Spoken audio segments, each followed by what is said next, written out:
affected her and her family. Jamie, her son, had been little more than a baby at the time. But Samantha, Clarissa's twin, continued to feel Clarissa's absence as much as Savage and her husband Pete did.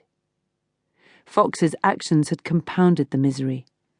His death had brought about a resolution of sorts, but nothing would bring Clarissa back. The moment when Savage had seen her child lying broken in the road would stay with her forever. The worst of it was that Savage had had to keep everything bottled up.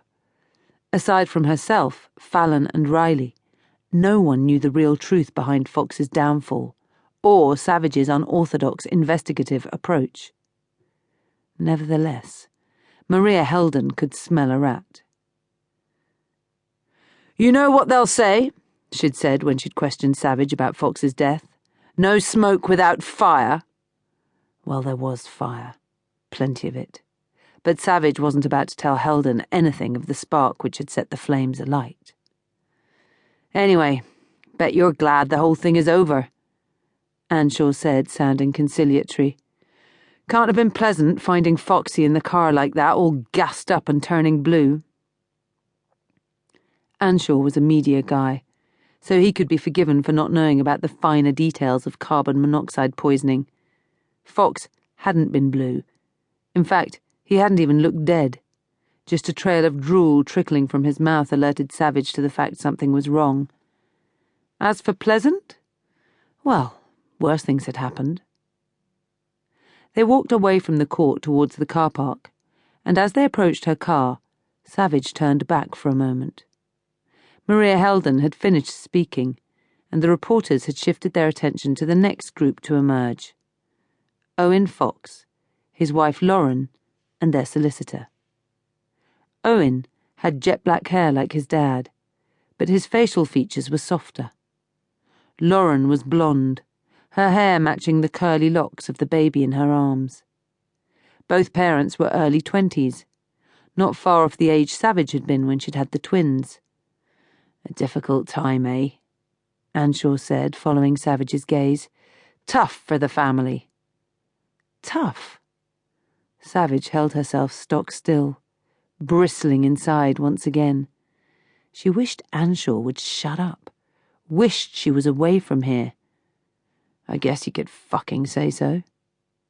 With that, she wheeled about and headed for her car, leaving Anshaw standing, open-mouthed. Detective Superintendent Conrad Hardin had been at the inquest too. He'd listened to 3 days of evidence replete with a myriad of unwholesome revelations about Simon Fox. Now, back in his office at Crown Hill Police Station, with a cup of tea and a plate of biscuits, he could finally relax. The past few weeks had been a nightmare. But at least, he thought, his own officers had come through with flying colours. D.I. Savage in particular had handled the situation with a coolness he'd rarely seen in a woman.